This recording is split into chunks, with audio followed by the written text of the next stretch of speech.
I'm Maynard Hughes, and welcome to First and Foremost, where I invite you to follow me on my journey from being a framing, roofing, and siding contractor for 20 years to becoming a leading builder in Central VA.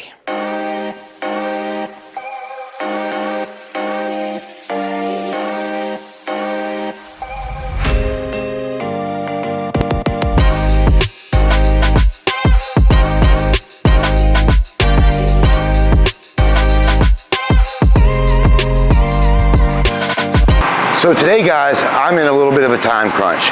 We have crane set for Monday. It's its only availability.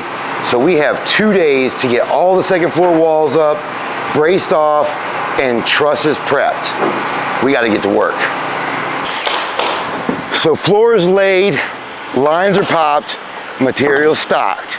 Carlos is going to build this wall over here, not to interfere with any other walls that we have going at this moment. Fido's gonna frame that wall over there on the edge of the garage, which is gonna be kind of cool. It has a garage truss and everything gonna be pre-installed. And then I'm gonna start over here in the front wall to, again, not interfere with any areas that they're already working. So he can stand his wall up, he'll stand his wall up, and I can stand mine up, and then we can move on to the next one, never overlapping each other or stopping us from standing up or building properly an exterior wall. So what we can see here is Fido's gonna frame a portion of this exterior wall, and he's gonna square that up, because on this particular house with the gable truss, you can only frame a portion of it, and actually the rest has to be filled in afterwards. So he'll build that section of the wall, square it up, just tack it off at some point over the top plate so that we can attach this truss to the wall, and he'll finish that frame out underneath shortly thereafter.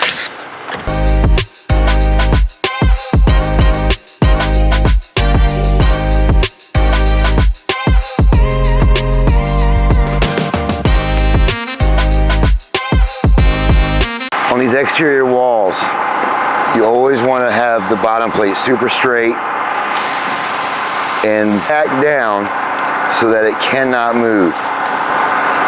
You'll nail those bottom studs, have your double top plate up there, and then once you square everything up, you'll be good to go.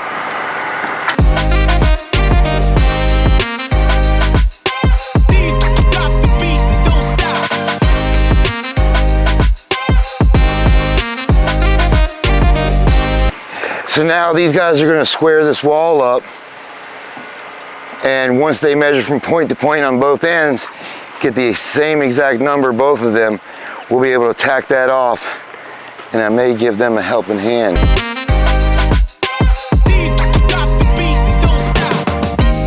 Now we leave those heads out of those nails so that we can easily pull that back out later before we go to stand the walls up.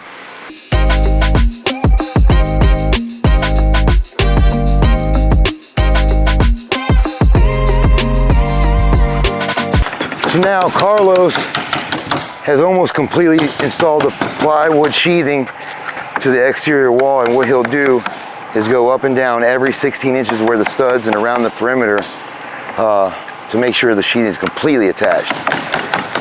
In our current building zone, you nail 3 inches around the perimeter, so 3-inch spacing on your staples, and in the field or general area, if you will, you come down every 5 to 8 inches. Oh yeah, that's looking good, boys. It's looking good. So now once we get this Tyvek completely installed and rolled out, vinyl on, we're gonna be ready to stand this bad boy up. I'm just gonna do a quick inspection of all the lines of the plywood here, which I've known Fido for 4 or 5 years. He's really, really good and thorough. But just a little quick inspection before we install the Tyvek. Make sure all the seams, corners around the window, all the flat and butt joints are nailed together, which this looks very, very good. So we're gonna install this Tyvek, same as Carlos on the other side. Get these 2 hard walls up.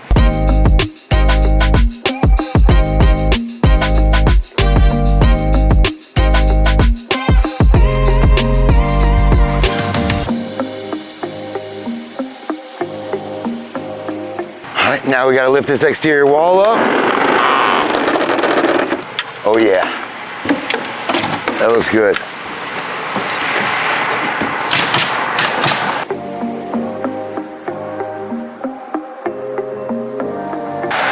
Okay, now that we've got the wall on that side up, we're gonna get this exterior wall up, and we're gonna finish tacking off the Tyvek, the weather barrier.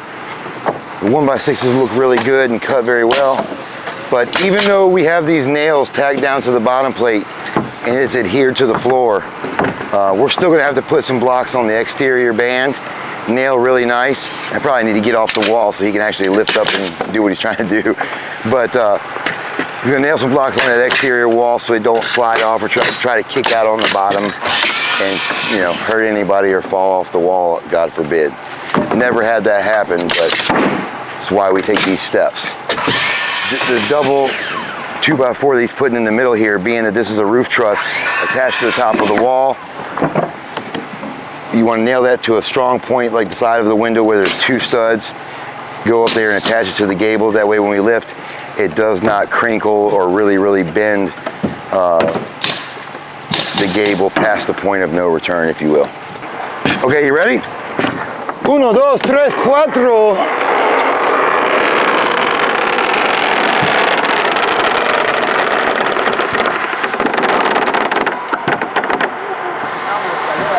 Julian's going to tack that brace off. I'm going to level that up just temporarily with a square. Un poquito fuera. Ahí mero. All right, now when we're nailing the bottom floor, remember we have a string line all the way around the house where all the walls go. It's really good to look out for your plumber, electrician, the other trades that come behind you. Try to keep the nails going into the floor joist. Not only does it prevent squeaks, but like I said, your plumbers and your electricians and your HVAC contractors that have to drill and cut through the middle of those wall plates won't be destroying their bits, their saw blades and everything else cutting through our nails.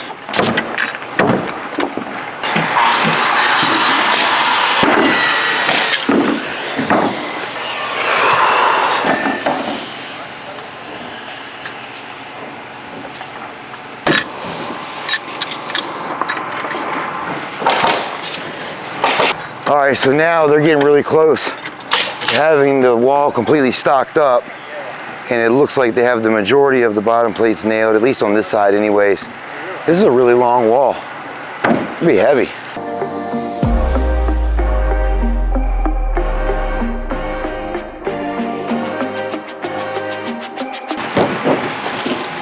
Yeah.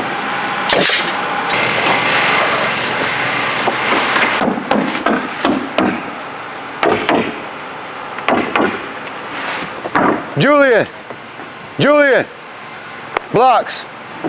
Give me 3 blocks. It's a big wall, guys. We cannot afford for this thing to go.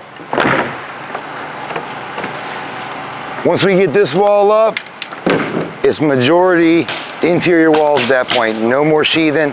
We have 2 walls here in the front left to go as far as what sheathing gets installed before they're stood up. Everything after that will be interior walls, which will be much quicker, lighter, and a finishing touch to the second floor. All right. 1, 2, 3, 4. Con todo, viejo.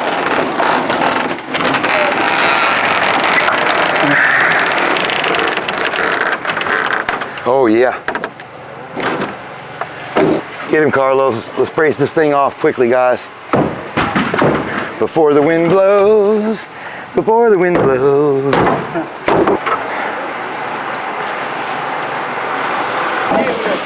Just brace this thing off directly to the joist, boys.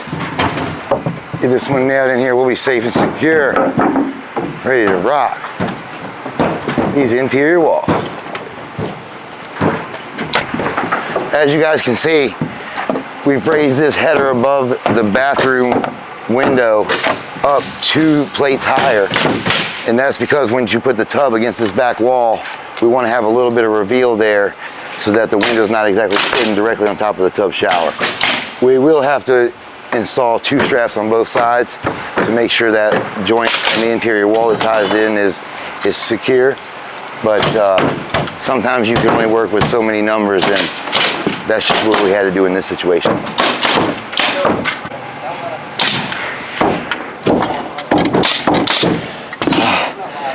Now that we got this big exterior wall up, we only have 2 exterior walls left.